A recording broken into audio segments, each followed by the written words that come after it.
to the Age of Listening channel. This is November's reading for Libras.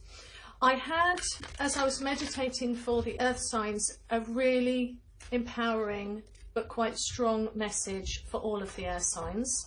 I'd highly recommend that you go to the Gemini, and I'm not just plugging for you to go and listen to my Gemini reading, because I'm not monetized here, guys.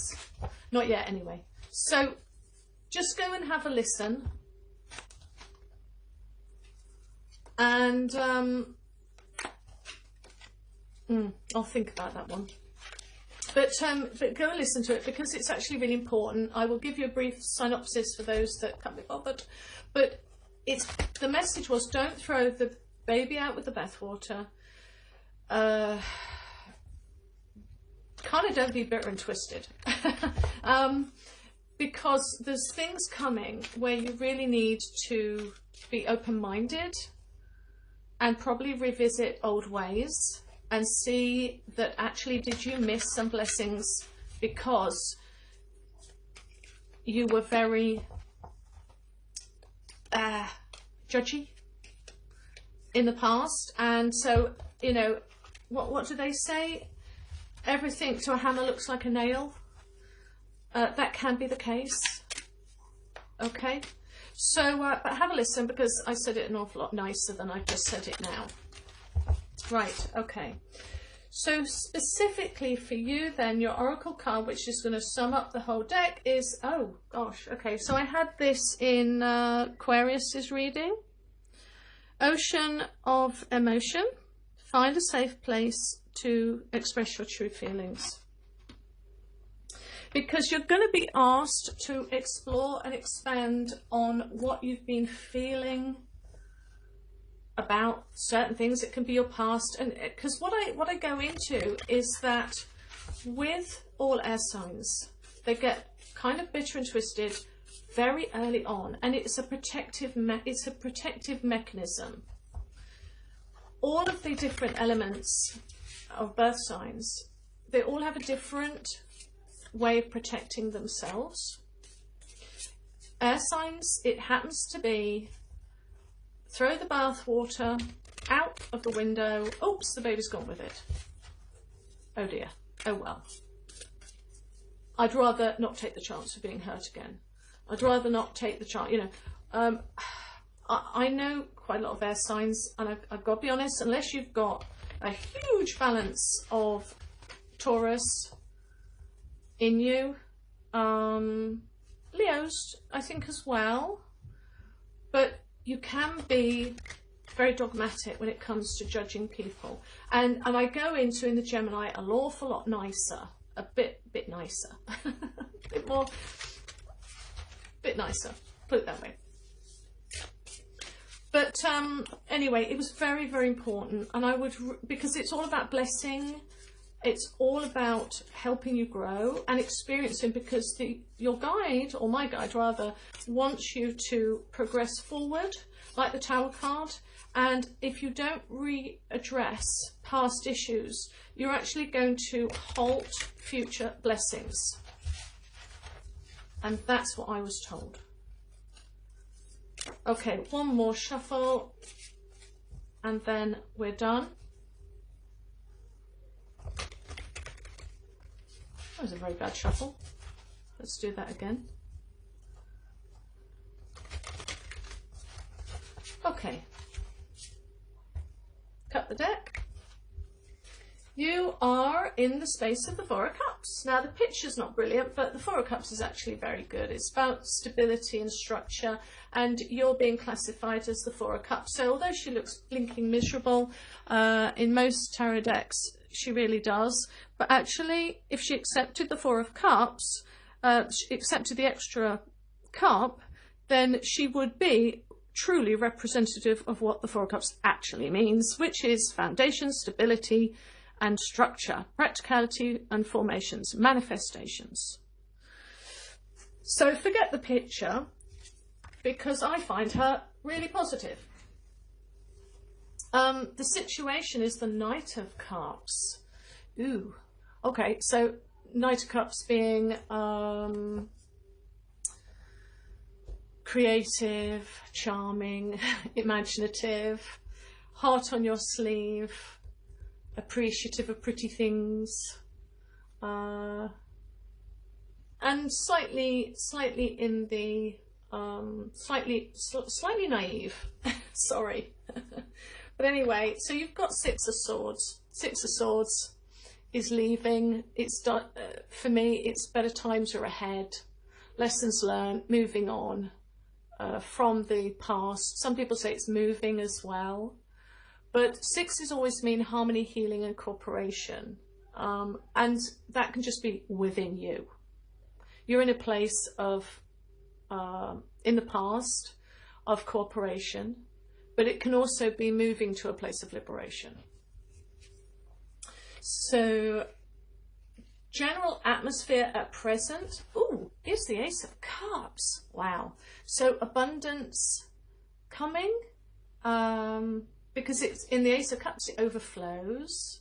So, you're going to feel that abundance. You're going to feel that general feeling of peace. I mean, it can, yeah, it's a good thing.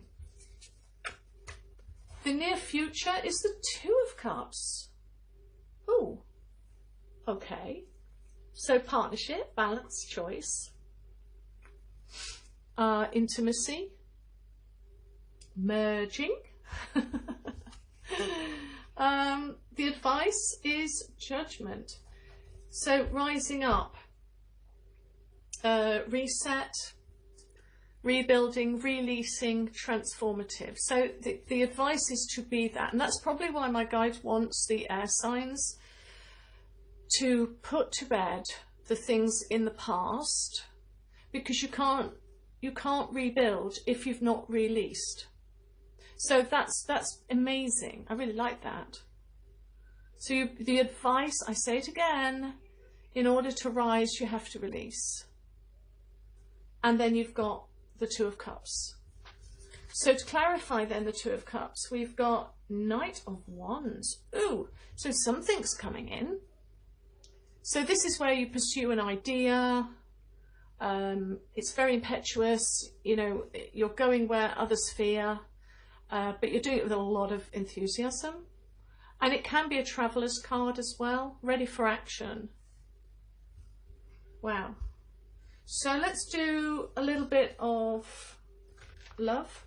Oops, sorry about this. I've got to move this really. Let's move these up a bit.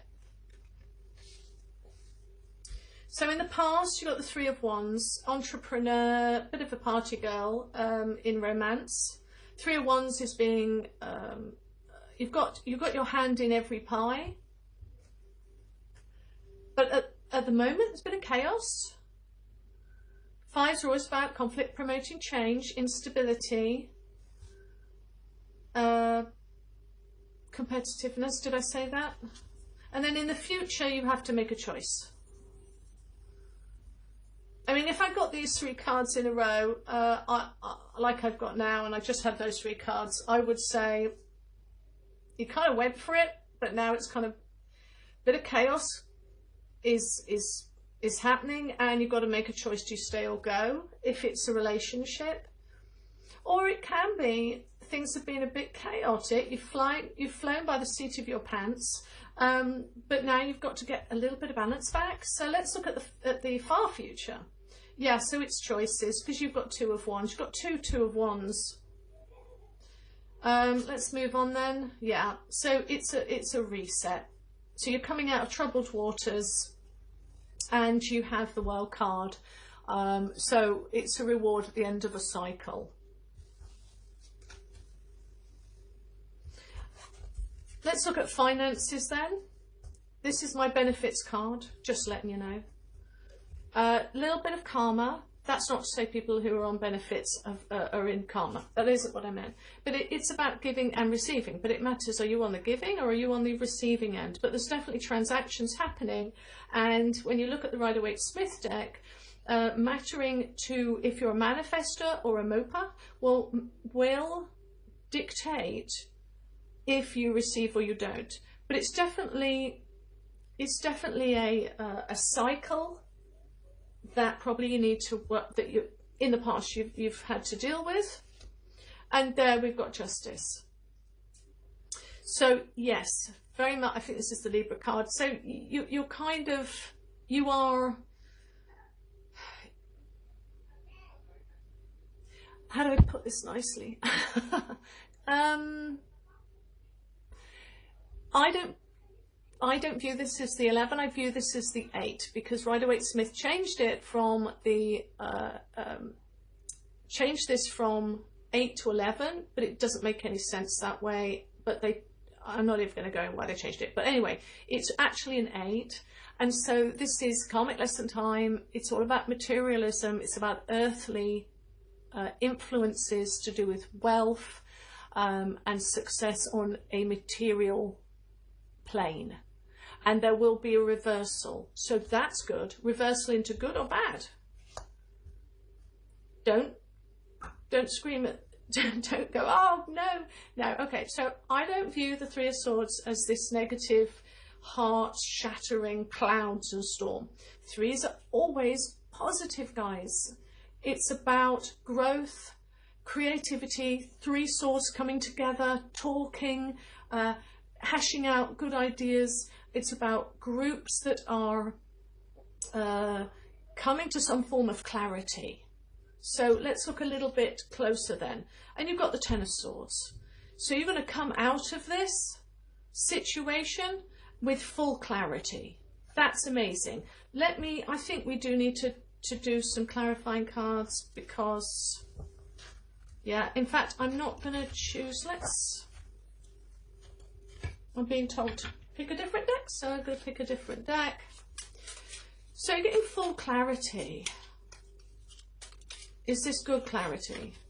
But as you can see, bit of a karmic wheel, discussions, but then getting full clarity to do with finance. Okay. Okay.